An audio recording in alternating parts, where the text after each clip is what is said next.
ఈ రోజు ఎలాగైనా ఆ రెండో దయ్యాన్ని కనిపెట్టాలి. అప్పుడే కార్తీక్ గారిని డామినేట్ చేసేంత పబ్లిసిటీ నాకు వస్తుంది. ఎస్.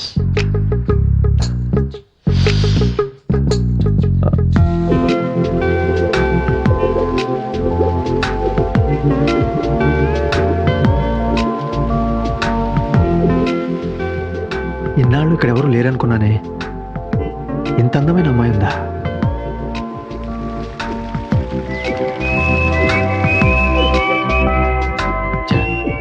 ఒక్క లుక్కు కూడా ఇవ్వకుండా వెళ్ళిపోయిందే. ఎక్కడికి పోతుందిలే. ముందు ఆ దయ్యాల సంగతి చూసి ఆ తర్వాత ఈ అమ్మాయి సంగతి చూద్దాం.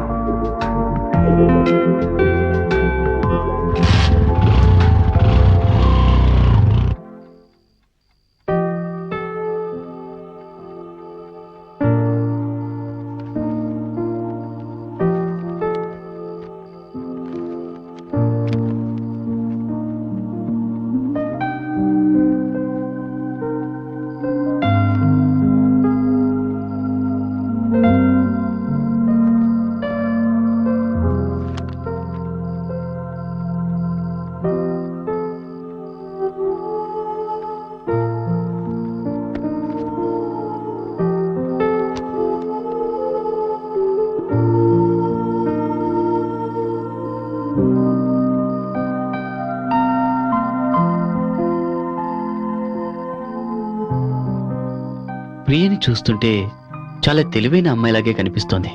కానీ దేనికో విపరీతంగా భయపడుతుంది. అది తెలుసుకోగలిగితే తనని మామూలు మనిషిని చేయొచ్చు.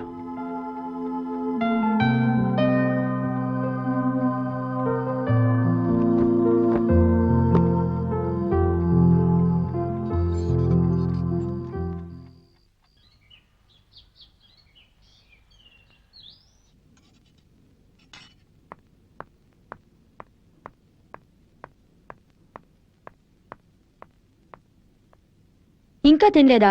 కాలేజ్కి లేట్ అవుతుంది, తొందరగా తిను. ఈ జుట్టేంటి ఇలా చేసుకున్నావు? నీట్గా కట్టుకోవచ్చుగా.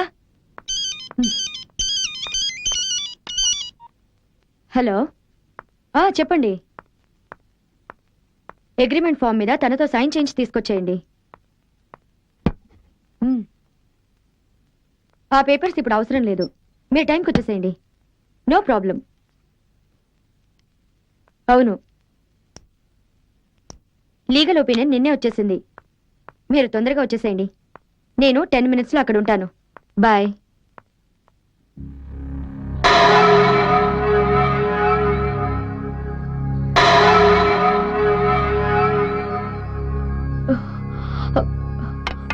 ఏంటిదంతా? ఎందుకు ఇలా చేశావు? నిన్నే అడిగేది.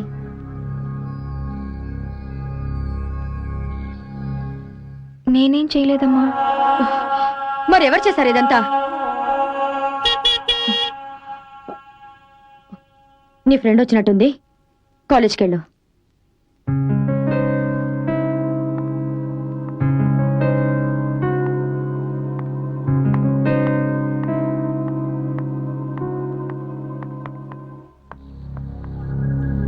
హాయ్ హాయ్, కాలేజీకి టైం అవుతుంది.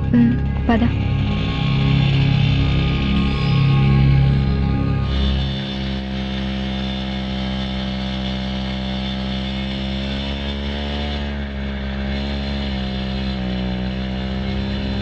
ఏ ప్రియా, మన వాణి వాళ్ళ అక్కకి ఇవాళ ఎంగేజ్మెంట్. మనందరినీ రమ్మని చెప్పింది, గుర్తుంది కదా? ఎవరు ఎంగేజ్మెంట్? ఇదొక మెంటల్. నీలాంటి యాబ్సెంట్ మైండెడ్తో తిరిగితే నన్ను కూడా అందరూ నీలానే అనుకుంటారు. నువ్వు దిగి నడిచిరా.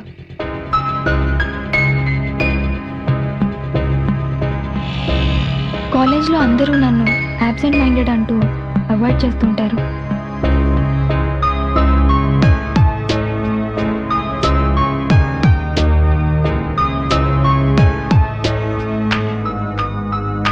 భయంతో రాత్రులు నిద్రపట్టదు. క్లాస్లో అందరి మధ్యలో ఉన్నప్పుడే సెక్యూర్డ్గా ఫీల్ అవుతాను.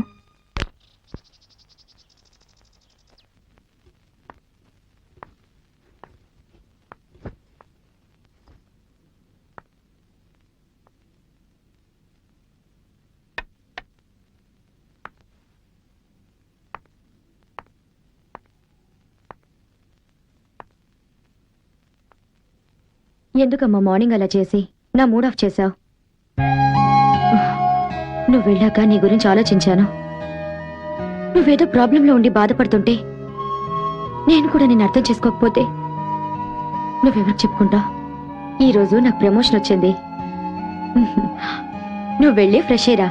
నీకోసం ఫ్రూట్ సలాడ్ చేశాను, తీసుకొస్తాను.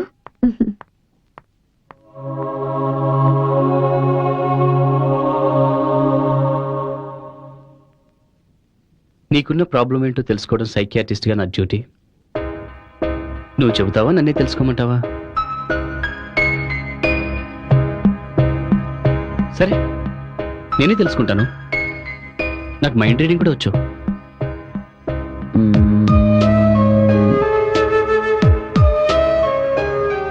మీ మమ్మీ డైవర్స్ తీసుకున్నప్పుడు తను ఒక సైకియాట్రిస్ట్ని కలిసింది. కానీ అతను మీ మమ్మీ హెల్ప్ చేయలేకపోయాడు. నేను కూడా నీకు హెల్ప్ చేయలేనేమో అని నువ్వు అనుకుంటున్నావు కదా?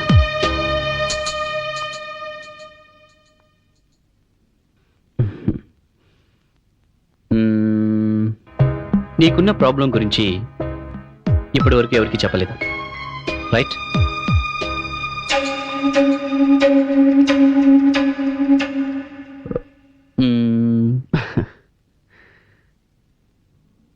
నీ 15th బర్త్డేకి మీ ఫాదర్ వాచ్ ప్రెజెంట్ చేశారు, రైట్?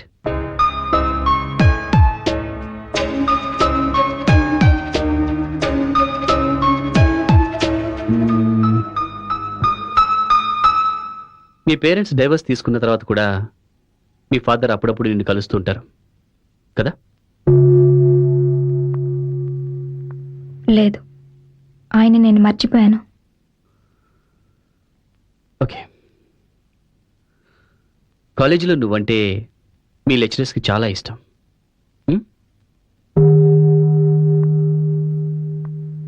కాదు, కాలేజ్లో నేనంటే ఎవ్వరికీ ఇష్టం లేదు.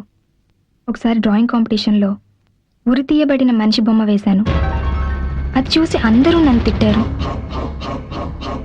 అమ్మ కూడా చాలా బాధపడింది. నువ్వు ఆ బొమ్మ టీవీలో చూసి వేసావా? కాదు, నా కళ్ళ ముందు కనిపించిందే గీశాను. ఇప్పుడు నేనేం ఆలోచిస్తున్నానో చెప్పగలరా?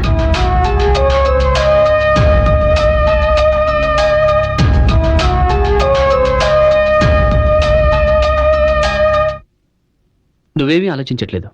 ఆలోచిస్తున్నాను. మీరు మంచి సైకియాట్రిస్టే కావచ్చు, కానీ నాకు హెల్ప్ చేయలేరు.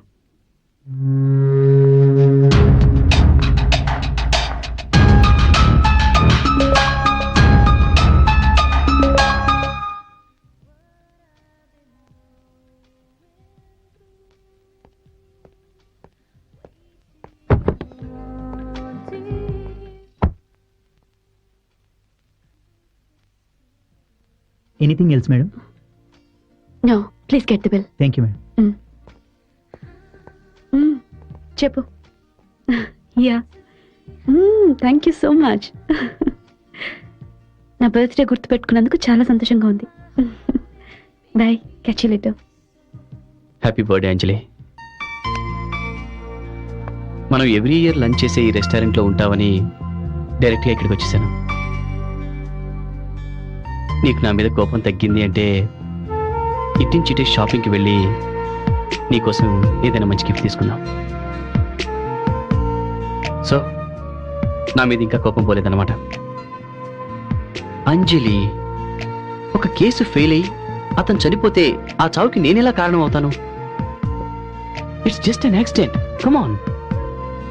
Okay, listen me. ఇప్పుడు నేను డీల్ చేసే ప్రియా అనే టీనేజ్ అమ్మాయి కేసు విషయంలో మాత్రం నేను సక్సీడ్ అవుతాను. నన్ను నమ్ము అంజలి. అంజలి, యాక్చువల్గా ప్రియా తన ప్రాబ్లం ఏంటో నాకు కూడా చెప్పలేదు. కానీ అమ్మాయి కళ్ళలో ఏదో భయం కనిపించింది. ఎవరో ఊరేసుకోవడం చూసిందట. మేబీ ఆ ఇన్సిడెంట్ తన మనసులో బాగా ఇంపాక్ట్ అయిందేమో అనిపిస్తోంది.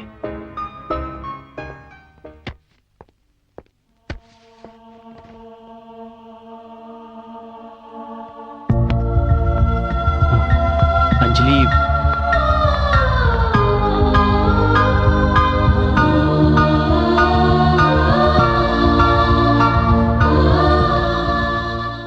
నా కళ్ళలో కల సూటిగా చూసేవాళ్ళంటే నాకు అసహ్యం. ఎందుకని? అలా చూసేవాళ్ళందరూ నన్ను పిచ్చిదానా అంటారు కాబట్టి. అవునా? అవును. అందుకే నా చుట్టూ ఏం జరిగినా ఎవరితోనూ చెప్పను. నా మనసులోనే దాచుకుంటాను. చివరికి